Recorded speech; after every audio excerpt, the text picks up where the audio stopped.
नमस्कार मंडळी, मी प्रदीप. तर आज मी गाडीची सर्व्हिसिंग करायला आलेलो आहे, जे की ऑइल पलटी किंवा ग्रेसिंग म्हणजे छोटे मोठे काम बाहेरच करतो मी. आणि बाकीचे काम जे बी आहेत मोठे, जे की शोरूमला करायला जातो. तुम्हाला दाखवतो मी आता गाडी आणलेली. हे बघा, हे आपली गाडी आहे. आता आपण इकडून उचललेली आहे की आता हे ग्रेसिंग वगैरे करायची. आता हे टायर बियर खोलायचं, जरा इथं घासायचं, लायनर बिनर. 2 महिने झालं काहीच नाही केलं.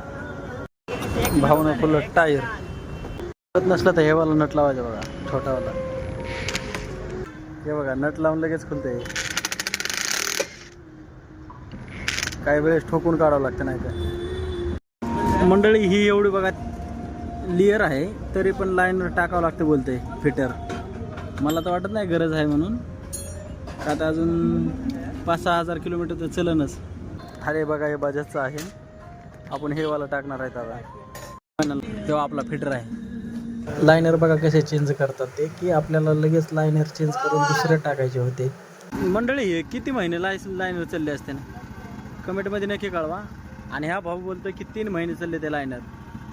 भाऊनं जुने लायनर काढले आणि लगेच नवीन लायनर बसवायला सुरुवात केली.